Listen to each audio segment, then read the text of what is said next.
Hai, ketemu lagi dengan channel Chemistry kita. Kali ini saya akan membahas pembahasan TPS UTBK 2020 untuk aspek pengetahuan dan pemahaman umum. Jadi kali ini saya akan menggunakan soal yang beberapa hari yang lalu dikirimkan ke email saya, tapi saya hanya akan membahas soal yang bahasa Indonesia ya untuk PPU kali ini. Jadi maaf buat yang mengirim. Saya sudah pernah bilang untuk bahasa Inggrisnya saya belum bisa bahas. Jadi di sini nanti akan ada 9 soal. Langsung saja kita ke soal yang pertama. Subjek kalimat pertama teks di atas adalah apa? Oke, kita akan baca terlebih dahulu. Menurut penelitian lembaga bahasa di dunia, bahasa-bahasa yang dianggap sangat sulit di dunia adalah bahasa Ibrani, bahasa Yunani, bahasa Latin, bahasa Jepang, dan bahasa Korea. Yang ditanyakan adalah subjeknya. Kita analisis saja, kita akan identifikasi. Menurut penelitian lembaga bahasa di dunia, menurut ada kata menurut di sini berarti dia adalah keterangan.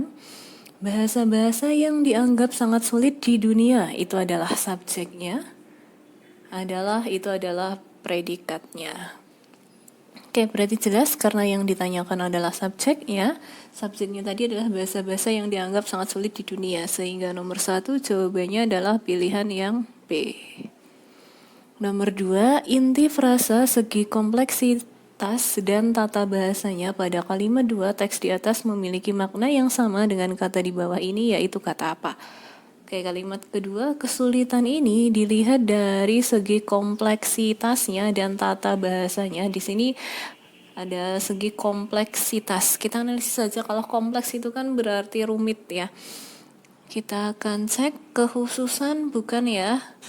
Kemudian keluasan juga bukan, keistimewaan bukan, keunikan bukan. Berarti jelas di sini dari frasa kompleksitas dan tata bahasanya ini merujuk pada kerumitan. Nomor 2 jawabannya adalah pilihan yang E. Nomor 3, kata yang paling tepat untuk melengkapi kalimat 4 yang titik-titik di sini, teks di atas adalah apa? Oke. Di sini hal ini diakibatkan banyaknya titik-titik dan aturan bahasa. Titik-titik bahasa Mandarin menempatkan urutan 50-an ke atas. Di sini yang diminta dilengkapi adalah titik-titik yang pertama ini.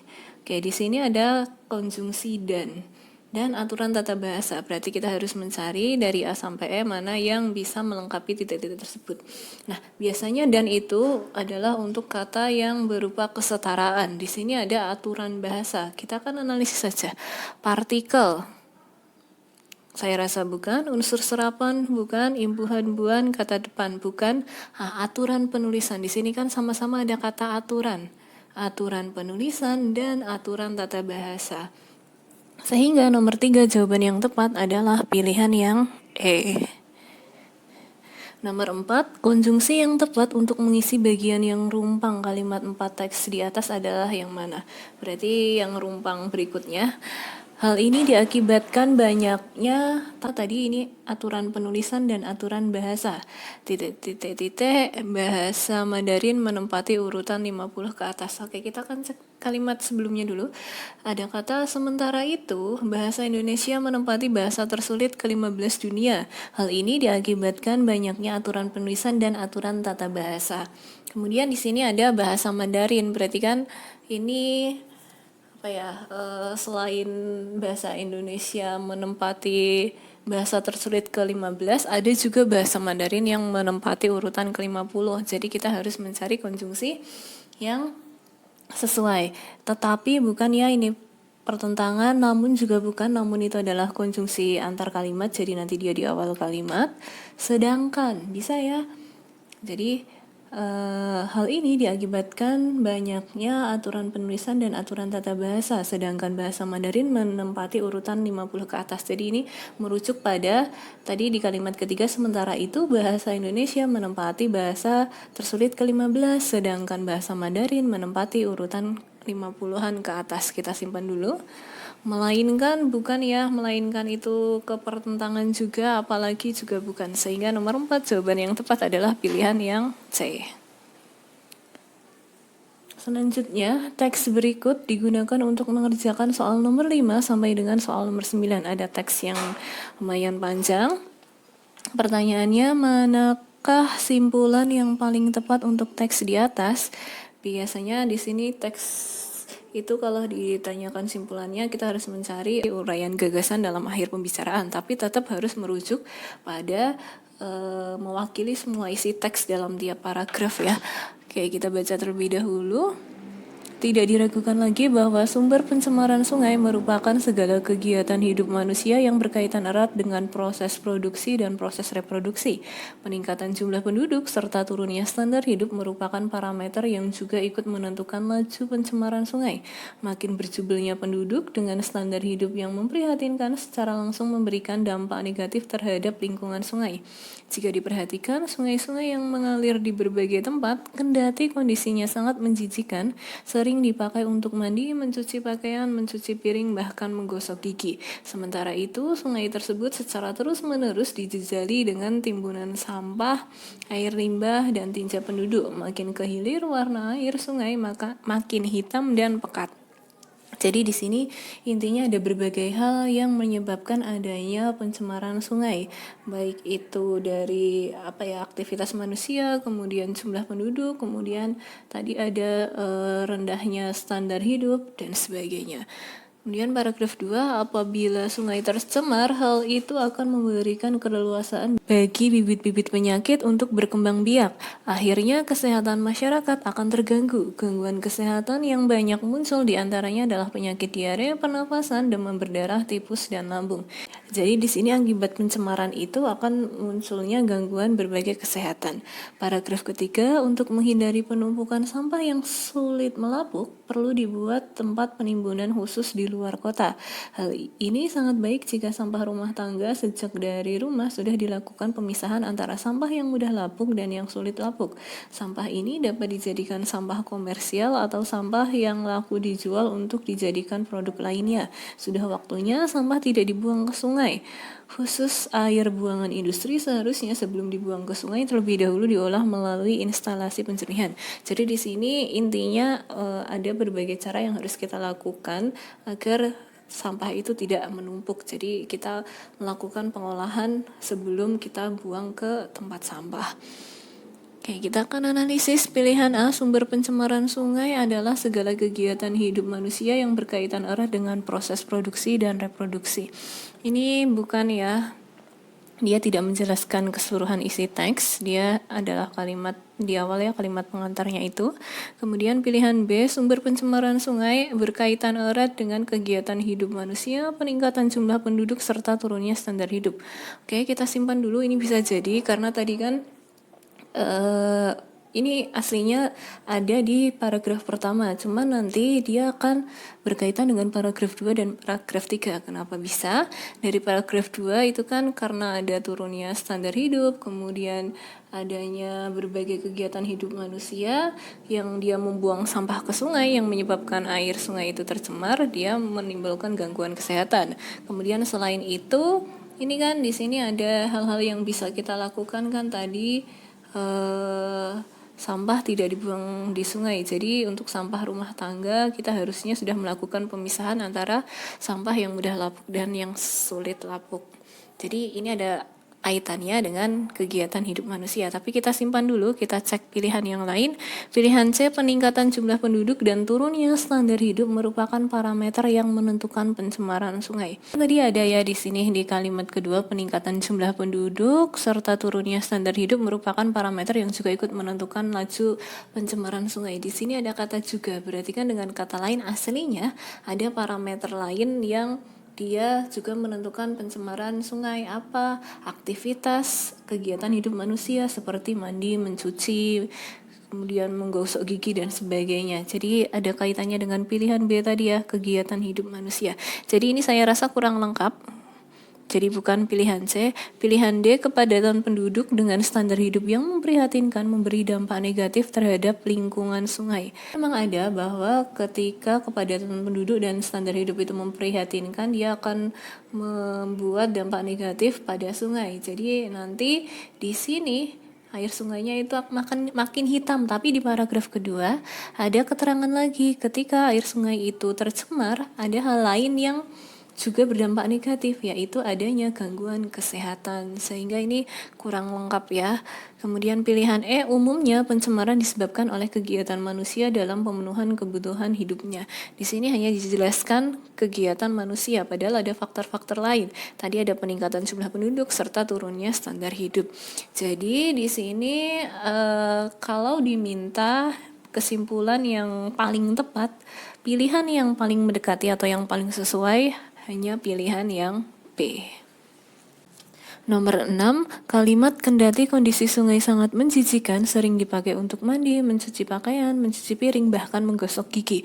Paragraf 1 kalimat keempat pada bacaan di atas berfungsi untuk apa? Berarti kita akan baca kalimat sebelumnya. Kalimat ketiga ya.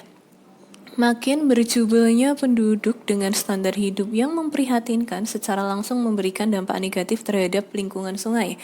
Jika diperhatikan, sungai-sungai yang mengalir di berbagai tempat, kendati kondisinya sangat menjijikan, sering dipakai untuk mandi, mencuci pakaian, mencuci piring, bahkan menggosok gigi. Jadi di sini kan dia memberikan contoh-contoh apa yang menjadi rendahnya standar hidup.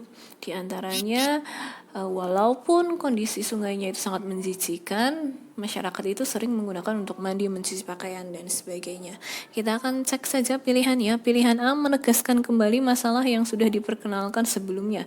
Ini bukan ya, kalimat keempat itu bukan menegaskan kembali, dia akan memberikan contoh-contoh dari standar hidup yang memprihatinkan yang ada di kalimat 3. Kemudian pilihan B menguraikan implementasi apa yang digagas beserta kritik penulis. Di kalimat 4 tadi tidak ada kritik penulis, sehingga bukan. Kemudian pilihan C menjelaskan perluasan konsep literasi dari paragraf sebelumnya. Di sini bukan menjelaskan perluasan konsepnya ya, jadi bukan juga. Pilihan D menjabarkan tahap yang perlu dilalui dalam mengatasi pencemaran sungai. Tadi kalimat 4 tidak menjelaskan tahap apa saja yang perlu dilakukan dalam mengatasi pencemaran sungai, sehingga bukan. Pilihan E memberikan bukti empiris atas gagasan sebelumnya. Oke, ini bisa ya. Jadi kan tadi di gagasan sebelumnya itu kan dia menceritakan adanya standar hidup yang memprihatinkan karena makin jubernya penduduk. Nah, di kalimat 4 itu kan diberikan contoh-contohnya. Jadi ada buktinya. Apa sih buktinya masyarakat itu standar hidupnya sangat memprihatinkan? Di sini mereka itu tetap mandi, mencuci pakaian, mencuci piring, dan menggosok gigi di sungai-sungai yang kondisinya itu sangat menjijikan. Sehingga nomor 6 jawabannya adalah pilihan yang E. Nomor 7, frase hal itu pada paragraf 2 kalimat 1 mengacu pada apa? Oke, ini paragraf 2 ini sudah saya potong. Kalimat ke-7 ya berarti. Kalimat pertama di paragraf 2 ini maksudnya, apabila sungai tercemar, hal itu akan memberikan keleluasaan bagi bibit-bibit penyakit untuk berkembang biak. Hal itu merujuk pada apa? Inilah, apabila sungai tercemar. Itunya apa? Sungai tercemarnya itu. Sehingga jelas nomor 7 jawabannya adalah pilihan yang A. Nomor 8, agar menjadi paragraf yang baik, kalimat penutup paragraf kedua yang paling sesuai adalah yang mana? Paragraf kedua, apabila sungai tercemar, hal ini akan memberikan keleluasaan bagi bibit-bibit penyakit untuk berkembang biak. Akhirnya, kesehatan masyarakat akan terganggu. Gangguan kesehatan yang banyak muncul diantaranya adalah penyakit diare, pernafasan, demam berdarah, tipus, dan lambung. Berarti nanti ini masih ada kaitannya dengan gangguan-gangguan kesehatan ya. Kita analisis pilihan ya. Pilihan A, jadi pengolahan limbah bertujuan untuk mencegah adanya zat-zat yang mengandung racun. Ini tidak ada kaitannya dengan pengolahan limbah ya, tadi tidak dibahas mengenai pengolahan limbah. Kemudian pilihan B, namun fungsi pendidikan adalah menjadikan siswa terampil dan siap menjadi tenaga kerja produktif dan menjunjung tinggi nama bangsa. Ini tiba-tiba membahas fungsi pendidikan, bukan juga. Pilihan C, oleh karena itu tugas pendidikan adalah membentuk siswa menjadi warga negara yang berkepribadian luhur. Saya rasa juga bukan, ini tidak padu dengan kalimat-kalimat yang ada di paragraf 2. Kemudian pilihan D, karena itulah fungsi utama pendidikan. Ini kenapa membahas pendidikan ya pilihannya ya. Pilihan E, oleh sebab itu sebagai pendidik. Oke, saya rasa di sini tidak ada kalimat yang bisa melengkapi paragraf kedua ini karena ini tidak ada kaitannya dengan kalimat-kalimat sebelumnya. Jadi dia tidak padu dan tidak ada kaitannya dengan masalah yang diangkat di paragraf 2 ini. Mungkin bisa dicek lagi bagi yang mengirimi saya email soal ini, atau mungkin ada pendapat dari kalian bagaimana nomor 8 ini, atau ada kalimat yang cocok. Nanti kalau misal ada pendapat dari kalian bisa dikirim atau kalian komen di kolom komentar ya. Oke, berarti saya skip nomor 8 ini karena saya rasa tidak ada jawaban yang cocok. Langsung ke nomor 9. Terkait dengan paragraf 3 pada wacana di atas, paragraf 4 itu harus bagaimana? Jadi kita harus menentukan gagasan untuk paragraf setelahnya ya. Berarti untuk menentukan paragraf setelahnya kita harus bisa menentukan inti dari paragraf 3 ini. Jadi nanti masih harus berkaitan dengan paragraf 3. Untuk menghindari penumpukan sampah yang sulit melapuk, perlu dibuat tempat penimbunan khusus di luar kota. Hal ini sangat baik jika sampah rumah tangga sejak dari rumah sudah dilakukan pemisahan antara sampah yang mudah lapuk dan yang sulit lapuk. Sampah ini dapat dijadikan sampah komersial atau sampah yang laku dijual untuk dijadikan produk lainnya. Sudah waktunya sampah tidak dibuang ke sungai, khusus air buangan industri seharusnya sebelum dibuang ke sungai terlebih dahulu diolah melalui instalasi pencernihan. Jadi di sini dia menceritakan langkah-langkah atau usaha yang bisa kita lakukan sebelum kita membuang sampah ke tempat sampah ya, dengan tujuan untuk menghindari penumpukan sampah yang sulit lapuk. Oke, berarti harus ada kaitannya dengan itu. Nanti kita cek pilihan A, usaha pencegahan akibat masalah yang dibahas pada paragraf 3. Di sini berarti kan paragraf 4 itu harus menceritakan usaha pencegahan akibat masalah yang dibahas pada paragraf 3. Saya rasa di paragraf 3 ini dia tidak menceritakan masalah, dia malah menceritakan hal-hal apa saja yang harus kita lakukan sebelum membuang sampah. Jadi kurang tepat pilihan A. Pilihan B memperkenalkan gagasan baru yang berbeda dengan paragraf 3. Nih, berbeda. Jelas bukan ya, karena walaupun beda paragraf dia harus masih berkaitan ya gagasan barunya tersebut. Kemudian pilihan C melanjutkan apa yang diformulasikan paragraf 3 dengan perspektif yang lain. Berarti ini bisa saja kita membicarakan upaya-upaya yang dilakukan untuk selain untuk menghindari penumpukan sampah, ini kita bisa membicarakan upaya yang kita lakukan untuk mengurangi pencemaran sungai itu sendiri, karena tadi kan di paragraf-paragraf sebelumnya juga menceritakan pencemaran sungai ya. Kita simpan dulu untuk pilihan C. Pilihan D menjelaskan begitu sulitnya mengimplementasikan gagasan di paragraf 3. Dan kalau dia menjelaskan begitu sulitnya, itu akan memperlemah teks tersebut, jadi bukan ya. Kemudian pilihan E mendeskripsikan rancangan intervensi secara praktis berdasarkan gagasan di paragraf 3. Rancangan intervensi di sini kalau menurut KBBI dia adalah campur tangan dari suatu permasalahan dari dua belah pihak. Tadi kan di paragraf 3 itu tidak menceritakan permasalahan dari dua belah pihak siapapun tidak ada di paragraf 3. Sehingga saya rasa nomor 9 itu yang tepat adalah pilihan C. Contoh yang bisa kita gunakan untuk paragraf keempat itu misalnya kita bisa menentukan atau menceritakan mengenai kesadaran masyarakat untuk mencegah pencemaran sungai. Jadi beberapa hal atau upaya-upaya lain yang dilakukan untuk mencegah pencemaran sungai, termasuk salah satunya penumpukan sampah itu sendiri. Sehingga nomor 9 jawabannya adalah pilihan yang C. Oke, cukup sekian untuk pembahasan soal PPU kali ini. Jika ada yang mau ditanyakan silahkan ditanyakan. See you.